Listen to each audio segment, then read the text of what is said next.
Just want to show you a really cool feature which is going to help you to produce profit and loss, balance sheets, actual budget variance if you hold those. It's a feature called hierarchies. So I'm just opening up a template which is at the balances, and what I'm going to do is consolidate to the account code. So I'm going to get a trial balance by the account code for all my companies and regions. So if I just run this, you can see that we're getting ready here for everything. Now if you just look down here, that and that agrees. I know what that variance is there, but that's a good check that you always want to do to make sure your trial balance balances.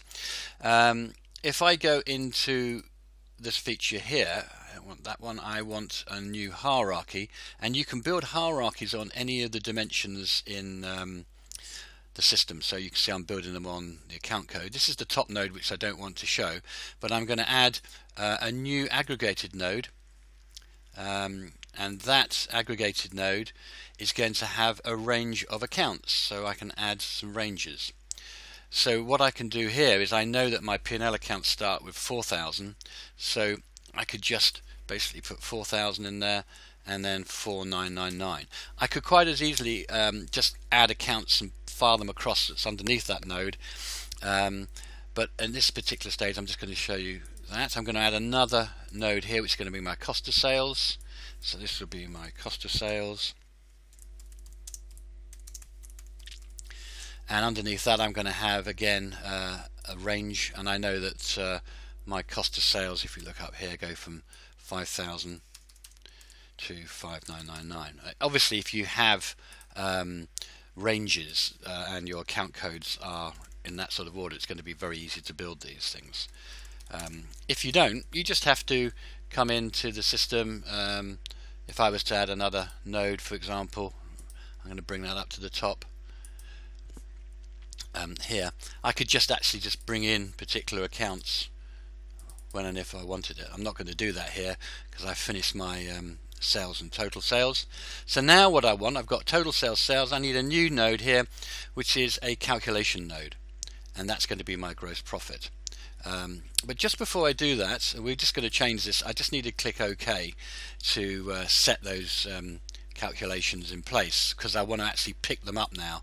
So if I add a calculated node and I come across here, move that across, which is good. This is going to be gross profit.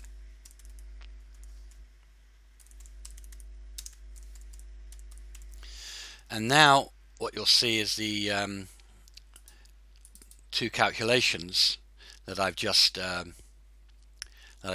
There's total sales there, can you see? And if I add, because of the debits and credits, to cost of sales, I get that. So I now do OK. Again, I come back into my calculation, and what I now need is gross profit percentage. So this is another calculated node.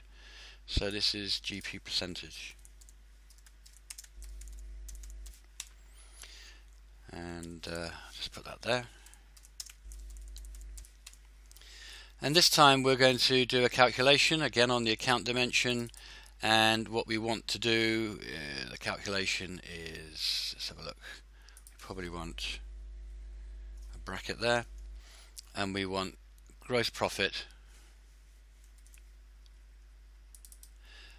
minus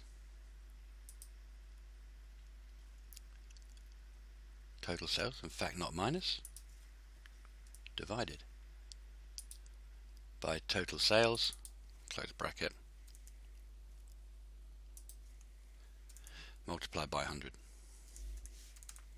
Okay, gross profit percentage, and then I'll do another another node here with another range, and then this will be all my other accounts. So that will be from 6,000 to say 9,999, and then obviously I can carry on building all the way down and have my net profit.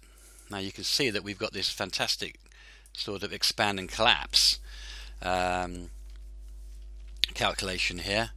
So what I do need to do is obviously finish off these calculations, and you can see here that these are the cost of sales, so therefore I need to take cost of sales away from gross profit to give you my net profit.